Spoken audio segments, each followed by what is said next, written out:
Hi, I'm Nikki, the Obsessive Bookseller. Welcome to my channel. Today I'd like to review Blade of Dream by Daniel Abraham. It's book 2 in his Kithamar series, and frankly, probably my favorite ongoing series right now. I am loving this so much, and it's very unconventional. It's a lot slower than your typical fantasy novel. What it has is this amazing structure that's just building towards something momentous.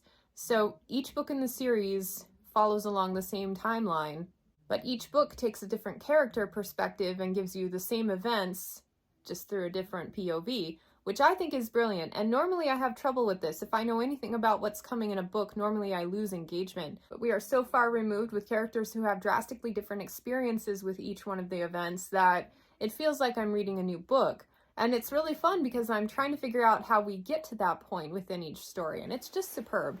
And I love the character profiles in this one.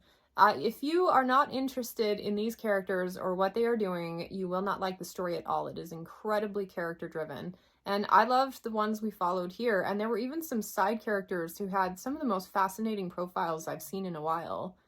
Garrett's dad, if you read the book, I really loved his profile. I thought he was so cool. I hope we see more from him in the future books. Maybe even a direct POV with him would be really cool, but I don't know what he has planned. And that's what I love. I have no idea what the next book is going to entail.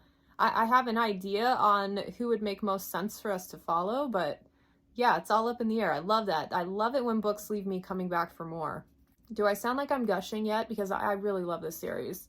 My favorite thing about Daniel Abraham's writing, other than the deep character connection, which is phenomenal, is the subtle world building that he brings. He doesn't hit you over the head with world building. What he does is mesh you into this world with subtle details brought out by the characters' interaction with the world and how they see themselves within it. Like, it is so subtle and beautiful, but it's to the point where I feel like I've actually been to this city. I've spent so much time there, and I can remember everything about it vividly. Okay, so I don't even look at maps when I read books. I did not look at the map for this, but I feel like I could navigate around this city, at least with general knowledge of where every part of town is. It feels like a real place. These feel like real people. So good. But I have to say, like, if you did not like the first book, the second book will not win you over. It's more of the same, and it's brilliant. I'm eating it all up. But yeah, if you were a little disinterested in the first, you might even be even more disinterested in the second. You've really got to be on board with what the characters are doing. This is one of the few stories that I've picked up over the last few years where I feel like I can retain everything that I'm reading. I feel like I've got great recall of everything that went on in the story, to the point where when they're referencing stuff from the first book, which I read a year ago, I remembered it vividly. I remembered the names of characters. I can't even tell you the main character in the book that I am currently reading. I got like 1,700 books floating around in my head, and I only have enough like brain cells to remember certain ones, and this is one of them. The only other few that have done that to me are Joe Abercrombie and Robin Hobb, both of which are very slow-paced, character-driven stories, which is, probably why I can retain them a little better. But at the same time, I care deeply. That's the factor. I care deeply enough to remember everything. And now I can't wait for the next one. I want to see how it ends. I think it's going to be a trilogy. And it's just so unique and beautifully woven, and I love this place. I can't say enough good things about this. But I also know that it's not widely recommendable because of the pacing, because of the character profiles. So venture in at your own risk, but just know that if you like the first book, if you've read the first couple chapters and you're hooked, you've got a lot of really amazing story ahead of you. This was my most anticipated release of 2023, and I'm so excited that I had a chance to read an early copy. I don't know what I'm going to do with myself until the next one comes out, but first world problems. I am coming in at a 4.5 out of 5 stars. Okay, let's talk about other books you might like. First, I'll start with Justice of Kings, and I'm amazed that I don't have a copy of this book yet, because I really liked it, and I loved the second one, Tyranny of Faith. I'm recommending this one because the magical component in both strike very similar to me. The villains, if you will, are very reminiscent of each other. And that one was also a kind of dry, slow-paced, just a bit sardonic story with an unconventional story perspective. So I think if you really like one, chances are you will like the other, if nothing else, because they give you the same feel. Covenants by Lorna Freeman. I love this book, the first book anyway. I liked the second too, but they really didn't bring the story full circle. It was just kind of tangent novels.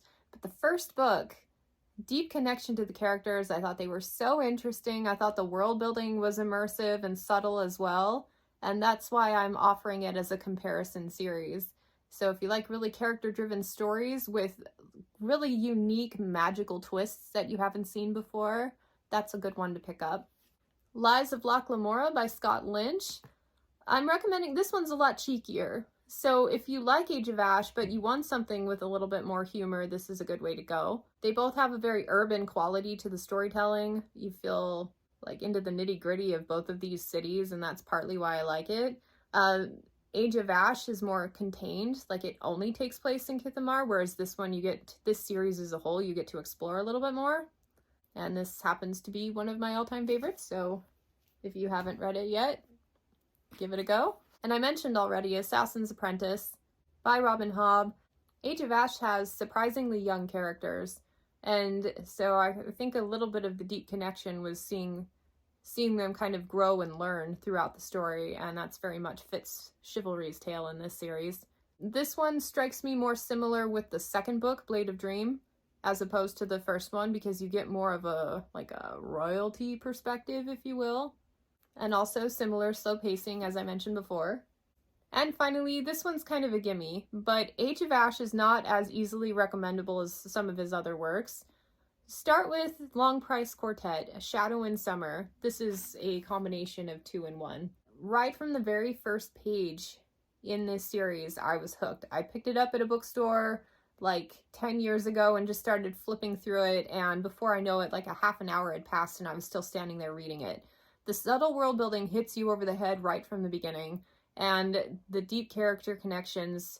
I think it was my first introduction to his works and absolutely loved it. So this one is also slow-paced and highly character-driven, but I think it's just a tad more accessible than Age of Ash. So if you haven't read anything by this author, I think this would be a great place to start.